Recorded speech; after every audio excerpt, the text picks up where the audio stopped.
Hello दोस्तों, मैं सूरज sir. ठीक है, सभी को जय श्री कृष्ण, जय सिया राम। ठीक है, तो आज मैं आप लोगों के लिए एक बहुत ही इम्पॉर्टेंट इन्फॉर्मेशन लेके आया हूँ। ठीक है, जो भी मेरे स्टूडेंट्स हैं, ठीक है, उन लोगों के लिए खासकर बहुत ज़्यादा इम्पॉर्टेंट है। ठीक है, तो मैं आज आप लोगों के लिए, ठीक है, अपने ऑनलाइन बैच के बारे में बताने आया हूँ और कुछ डेमो भी मैं आप लोगों को इस क्लास में देने वाला हूँ। ठीक है, तो सर चलिए सबसे पहले मैं अपने क्लासेस के बारे में कुछ इन्फॉर्मेशन दे दूं, फिर मैं हम लोग कुछ सिलेबस के बारे में और ठीक है क्लासेस के बारे में कुछ जानेंगे।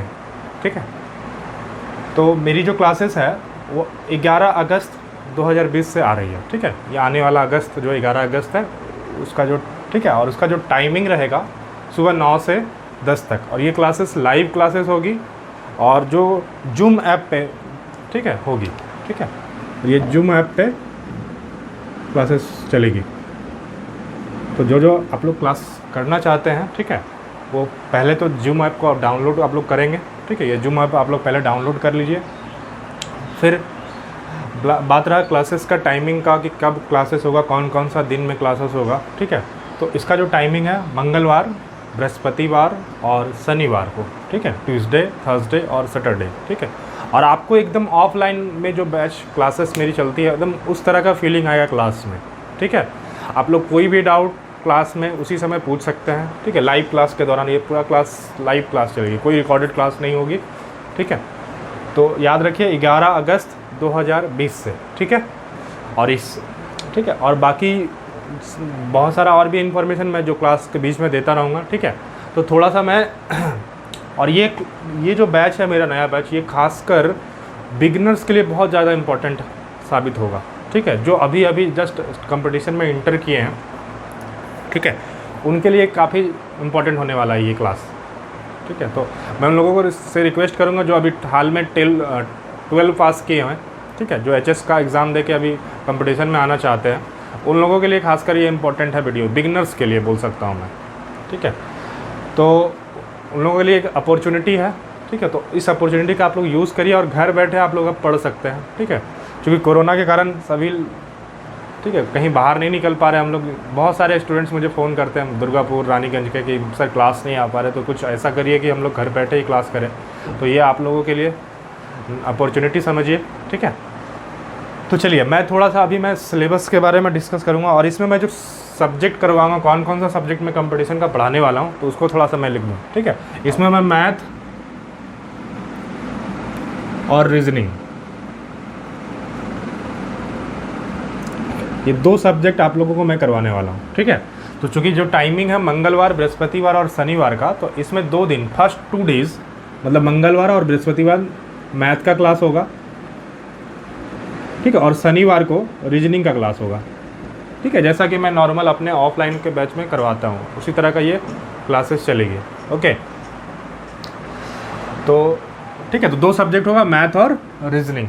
ठीक है, तो चलिए मैं थोड़ा सा इसका ओवरऑल क्लासिफिकेशन सिलेबस के बारे में मैं थोड़ा सा इंट्रोड्यूस कर दूँ, आप लोगों को करवा दूँ, जो कि अभी बिगिनर से जो स्टार्ट कर रहे हैं उन लोगों को थोड़ा सा कुछ आइडिया हो जाए कि क्या हम लोगों को पढ़ना पड़ता है।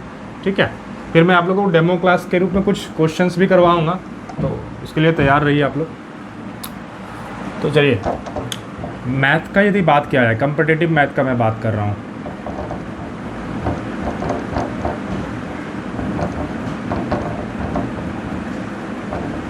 तो कम्पिटिटिव मैथ का, ठीक है, हम लोग जो एग्ज़ाम देते हैं हर एक वनडे एग्ज़ाम में, तो उसमें टोटल 5 पार्ट में उसको डिवाइड किया गया। टोटल 5 पार्ट्स होते हैं कम्पिटिटिव मैथ्स के। ठीक है, तो वो कौन कौन सा होता है मैं एक बार लिख रहा हूँ, और उन्हीं से सारा चैप्टर बनता है मैथ्स का। तो जो फर्स्ट पार्ट होता है मैथ का, उसको बोलते हैं हम लोग नंबर सिस्टम।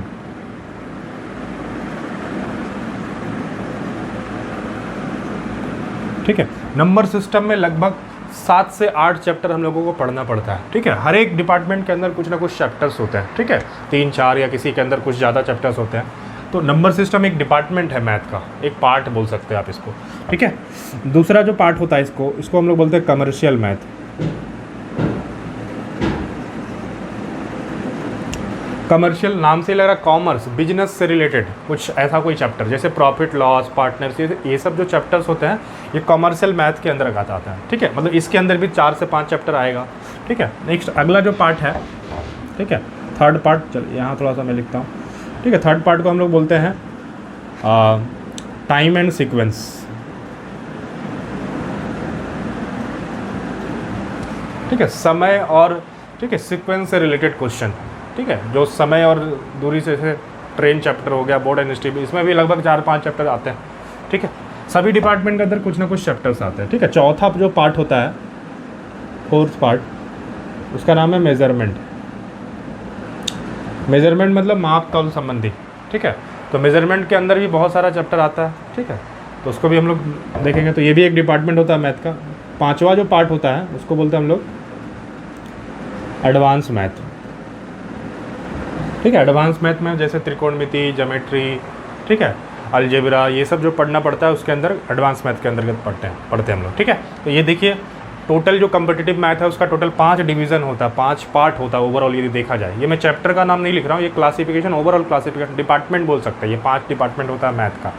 ठीक है, फर्स्ट का बोलते हैं हम लोग नंबर सिस्टम, सेकंड का नाम होता है कमर्शियल मैथ, थर्ड वाले पार्ट को बोलते हैं time and sequence, fourth part को मेजरमेंट, और 5वें पार्ट को हम लोग बोलते हैं एडवांस मैथ। ठीक है, तो इन पाँचों को मिलाकर यदि चैप्टर का बात करें कि टोटल कितने चैप्टर हम लोगों को पढ़ना पड़ता है, तो टोटल जो चैप्टर होता है वो अराउंड, ठीक है, 25 से 30 चैप्टर होता है।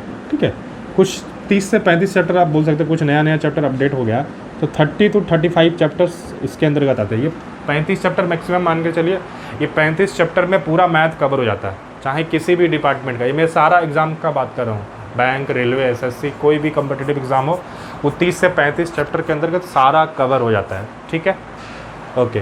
तो चलिए, इसके अलावा मैं आप लोगों को, ठीक है, रीजनिंग भी पढ़ाऊँगा। तो रीजनिंग के बारे में मैं थोड़ा सा बता दूँ। तो रीजनिंग का जैसा कि 2 पार्ट होता है जो सभी को नॉर्मली पता होता है, जो कुछ दिन कंपटीशन में तैयारी कर रखे हैं। ठीक है, तो फर्स्ट पार्ट को हम लोग बोलते हैं सॉरी तो रीजनिंग का जैसा कि 2 पार्ट होता है। ठीक है, तो फर्स्ट पार्ट को हम लोग बोलते हैं वर्बल रीजनिंग, और सेकंड पार्ट को हम लोग बोलते हैं नॉन वर्बल रीजनिंग। ठीक है, तो रीजनिंग का ये 2 पार्ट हुआ, वर्बल रीजनिंग और नॉन वर्बल रीजनिंग। ठीक है, इसके अंदर भी फर्दर और भी क्लासिफिकेशन होता है। इसके अंदर और एक होता है लॉजिकल वर्बल रीजनिंग, तो मैं लिख देता हूँ, logical verbal reasoning short form में मैं लिख देता हूँ। फिर इसका होता है non logical verbal reasoning, same इसी तरह का इसका भी 2 पार्ट होता है, लॉजिकल और नॉन लॉजिकल का। तो ये जो पूरा रीजनिंग का जो सिलेबस है, इसके अंदर कितना चैप्टर पढ़ना पड़ता है हम लोगों को, तो इसके अंतर्गत जो टोटल चैप्टर्स होते हैं वो लगभग 20 से 25 चैप्टर मान के चलिए। ठीक है, ये 20 से 25 चैप्टर में सारा डिपार्टमेंट का रीजनिंग कवर हो जाता है। ठीक है, तो यदि अब ओवरऑल देखा जाए, ठीक है, ओवरऑल यदि देखा जाए तो मैक्सिमम वैल्यू को ही मैं लेता हूँ यदि, तो 35 और 25 यानी 60 चैप्टर, 60 चैप्टर मैथ और रीजनिंग को मिला के आपको पढ़ना पड़ता है कंपटीशन में। ठीक है, तो ये 60 चैप्टर हम लोग पढ़ेंगे, ठीक है, मिल के, और ये काफ़ी आपका, ठीक है, मतलब एक कोऑपरेशन वाला तरीका से पढ़ेंगे हम लोग, ताकि मैं आपको कोऑपरेट करूँ और आप मुझे कोऑपरेट करें, जिससे, ठीक है, सिलेबस आराम से कंप्लीट हो जाए और आपको एकदम ऐसा फील नहीं होगा कि कुछ हम लोग, मतलब कुछ बर्डन जैसा कुछ फील नहीं होगा, प्रेशर फील ही नहीं होगा। आप लोग लगेगा कि, मतलब आप लोग को लगेगा, फील होगा कि आप लोग क्लास में बैठ के एकदम लाइव पढ़ रहे हैं। ठीक है, और कोई भी डाउट आप लोग उसी समय, जब मैं जिस चैप्टर को पढ़ाऊँ उस चैप्टर से रिलेटेड उसी समय आप डाउट पूछ सकते हैं। ठीक है, सबसे बड़ा खासियत इसमें यही है। तो चलिए थोड़ा सा मैं और कुछ इंट्रोड्यूस करूँ इसमें।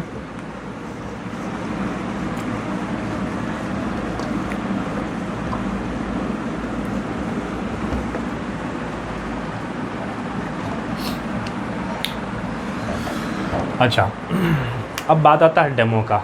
ठीक है, तो डेमो का मतलब देखिए क्या होता है। डेमो कुछ खास होता नहीं है। डेमो का मतलब होता है जस्ट एक टीचर को अपना थोड़ा सा कुछ बारे में, अपने बारे में थोड़ा सा बताना, इंट्रोड्यूस करवाना। ठीक है, तो मैं जैसा बता दूं आप लोगों को कि मैं लगभग 5 से 6 साल से मैथ्स और रीजनिंग पढ़ा रहा हूं। ठीक है, तो एक एक्सपीरियंस हो गया मुझे कि बच्चों को किस तरह से समझाना है। ठीक है, आखिर बच्चे का माइंड क्या एक्सेप्ट करता है।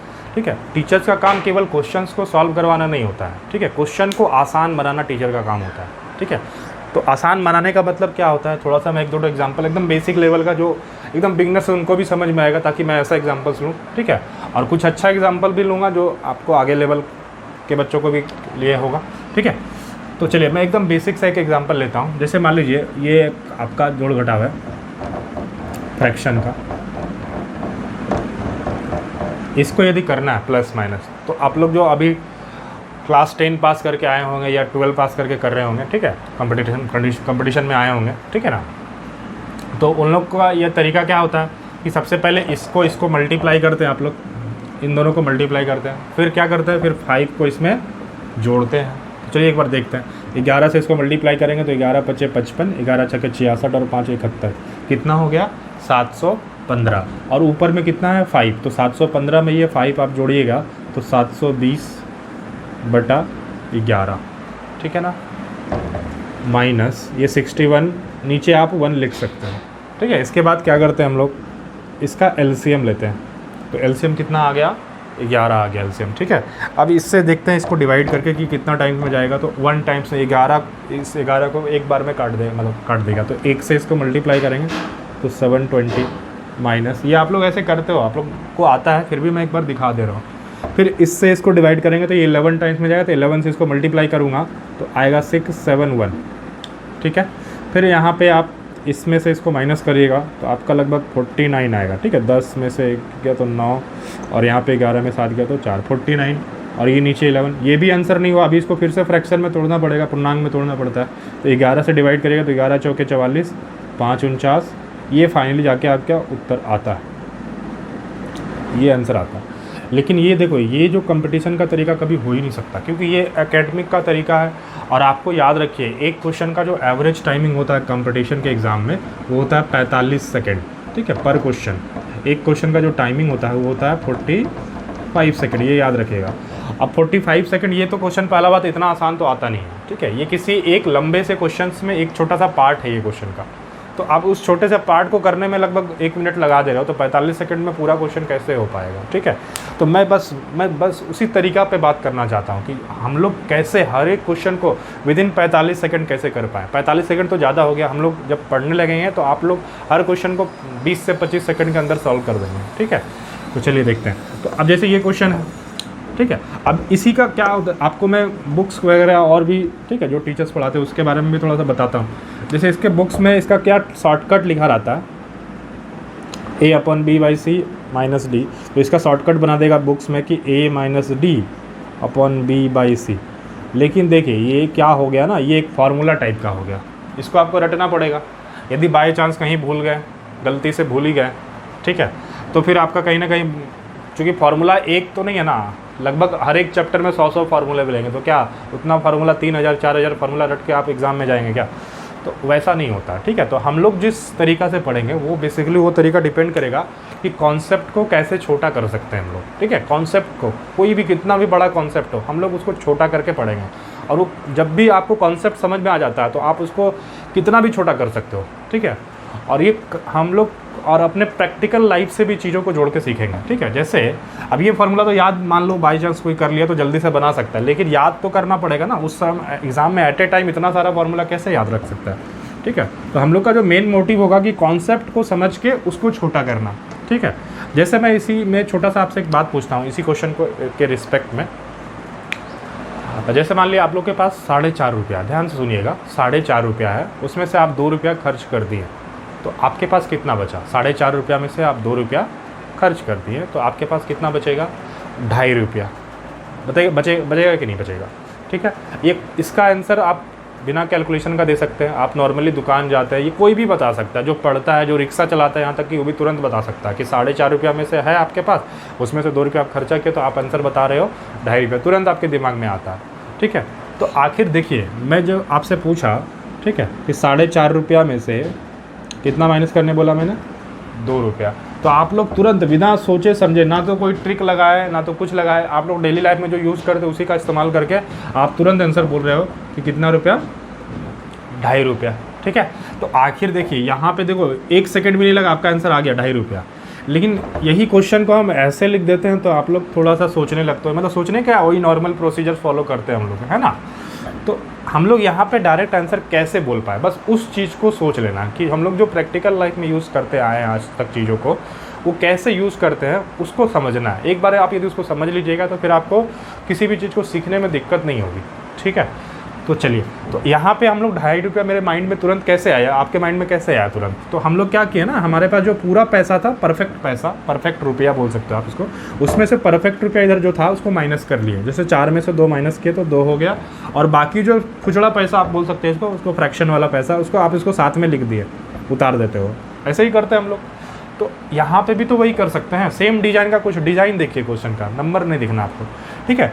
तो डिज़ाइन तो सेम है। तो जब यहाँ आप 2.5 रुपया तुरंत बोल सकते हो, तो यहाँ पे भी आप डायरेक्ट आंसर बोल सकते हो। देखिए यहाँ पे पूरा परफेक्ट पैसा कितना है मेरे पास, 65 रुपया है, और यहाँ पे परफेक्ट कितना है, 61 रुपया। तो 65 में से 61 गया तो कितना हो गया, 4, और ठीक है, और बाकी जो फ्रैक्शन वाला बचा उसको उतार दीजिए आप। तो 4 कंप्लीट 5/11 आंसर हो गया। बताइए इसमें कितना सेकंड लगेगा आपको, मुश्किल से 1 सेकंड भी नहीं लगेगा, आपको देखते ही आंसर समझ में आएगा कि हाँ ये आंसर हो रहा है, ठीक है। तो ये हम लोग ऑलरेडी प्रैक्टिकल लाइफ में यूज़ करते हैं, लेकिन उसको जब हम लोग मैथ्स या सॉल्व करने में लगते हैं तो उसको यूज़ नहीं कर पाते। तो मैं बस उसी चीज़ों को, प्रैक्टिकल लाइफ से चीज़ों को कनेक्ट करके आपको बताने वाला हूँ, ठीक है। जैसे और भी कुछ मैं एग्जांपल्स लेता हूँ, ठीक है। और मेरे पास इतना एक्सपीरियंस हो गया अभी तक कि मैं बच्चों को समझता हूँ कि उन लोगों को क्या चाहिए, ठीक है, ठीक है। तो आपको एकदम चिंता नहीं करना, आप ये मान के रखिए कि मैं आप लोगों को ऐसा तरीका सिखाने वाला हूँ कि आपको कोई फिर सिखा नहीं पाएगा वैसा, ठीक है। तो इसके लिए आप निश्चिंत रहिए, ठीक है। आप बाकी टीचर से भी मेरा कंपैरिजन आप खुद करिए, ठीक है। चलिए, जो कुछ दिन तैयारी कर चुके हैं उनके लिए मैं एक सवाल बताता हूँ, ठीक है, वो खुद कंपेयर करिएगा। जैसे मान लीजिए एक सिलेंडर का नाम आप लोग सुने होंगे,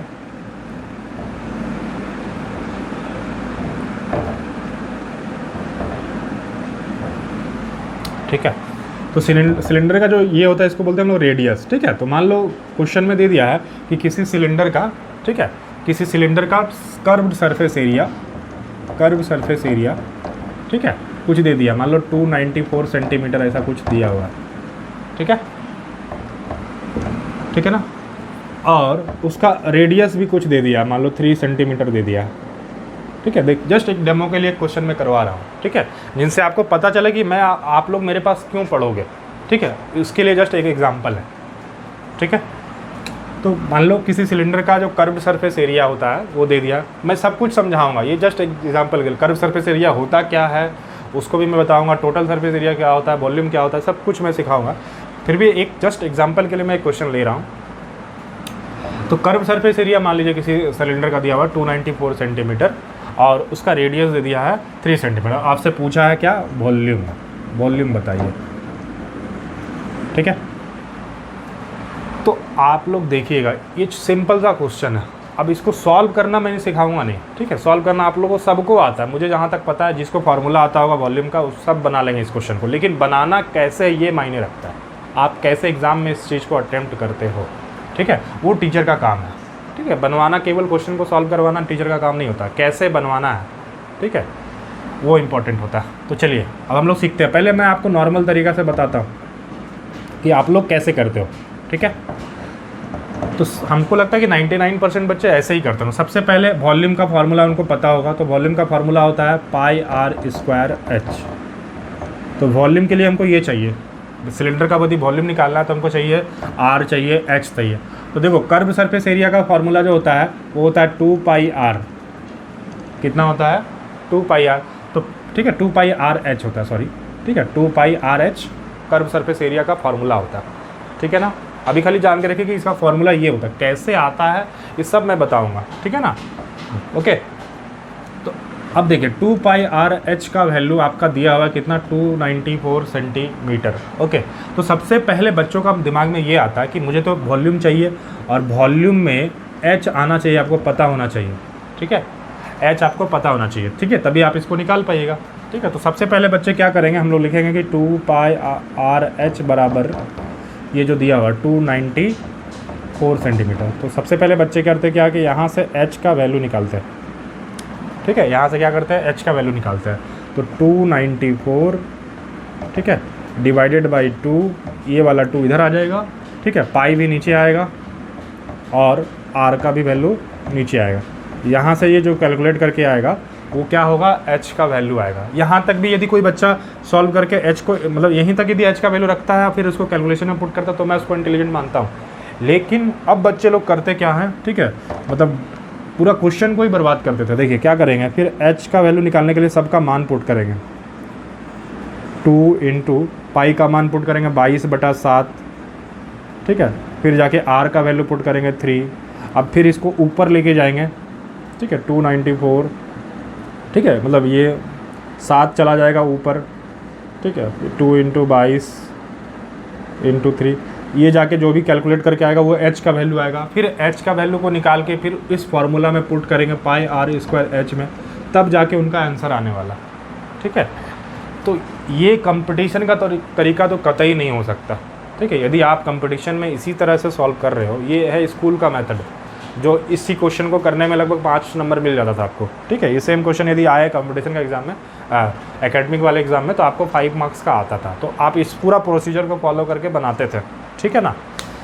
लेकिन कंपटीशन में यदि आप ये इसी मेथड से करते हो तो फिर ये आपके लिए सही नहीं है। आपको कोई यदि बता रहा भी इस तरह से तो ये सही तरीका नहीं है, ठीक है। अब मैं क्या तरीका बताने वाला हूँ उसको ध्यान से देखिए, ठीक है। तो ये आप लोगों को आता था, मैं ऐसा मानता हूँ।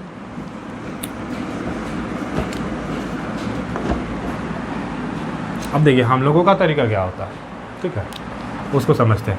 तो हम लोगों को चाहिए क्या, वॉल्यूम क्या दिया हुआ है, ये दिया हुआ कर्व सरफेस एरिया दिया हुआ, ठीक है ना, कर्व सरफेस एरिया दिया हुआ है। तो कर्व सरफेस एरिया और वॉल्यूम में क्या रिलेशन होता है, एक बार थोड़ा मैं लिखता हूँ, ठीक है। 2 पाई आर एच हो गया कर्व सरफेस एरिया, और हमको चाहिए क्या, वॉल्यूम। वॉल्यूम होता है pi r square h, pi r square h होता है, ठीक है ना।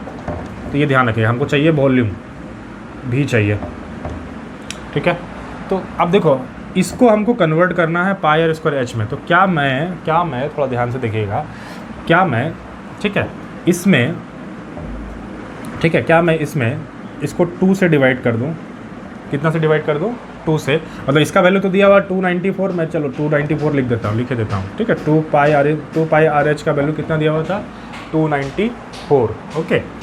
अच्छा, मैं जैसे इसको 2 से डिवाइड करता हूँ तो ये क्या बनेगा, पाई आर एच बन गया। और हमको चाहिए वॉल्यूम। वॉल्यूम में क्या होता है, पाई आर स्क्वायर एच होता है। तो यदि मैं इधर में आर से गुना कर दूं और इधर में भी आर से गुना कर दूं, आर का वैल्यू चूँकि दिया हुआ था 3 सेंटीमीटर, ठीक है, तो डायरेक्ट इसका क्या आ जाएगा, वॉल्यूम आ जाएगा, ठीक है। समझ में आ रहा है। जैसे यहाँ पे मैंने 2 से डिवाइड किया तो यहाँ पे भी आप 2 से पहले डिवाइड कर लेना, ठीक है, क्योंकि ये 2 हटाने के लिए यहाँ पे मैंने डिवाइड किया तो यहाँ पे भी मैंने डिवाइड कर दिया 2 से, तो बात बराबर हो गया। इधर मैंने आर से गुना किया, इधर भी मैंने आर से गुना किया, ये आर का वैल्यू दिया हुआ वही मैंने लिख दिया। तो अब देखिए जब मैं जैसे इसको गुना करूँगा तो क्या आ गया, पाई आर स्क्वायर एच, और ये जो भी कैटपुट क्या आएगा आपका आंसर आ जाएगा, 2 एकम 2, 2 चौके 8, 1 9, 2 7 14, 147 इंटू 3, जो भी आया आपका आंसर आ गया। देखिए कितना सेकेंड लगेगा आपको, मुश्किल से। बस क्वेश्चन को आपको समझना है कि आखिर हमसे एग्जामिनर पूछना क्या जाता है और हम कर क्या रहे हैं, ये इंपॉर्टेंट है। क्या पूछ रहा है और हम क्या कर रहे हैं, ये इंपॉर्टेंट है कंपटीशन में, ठीक है दोस्तों। तो चलिए, तो समझ में आ रहा होगा कुछ धीरे धीरे कि मैं किस अप्रोच के बारे में आप लोगों से बात करना चाहता हूँ, ठीक है।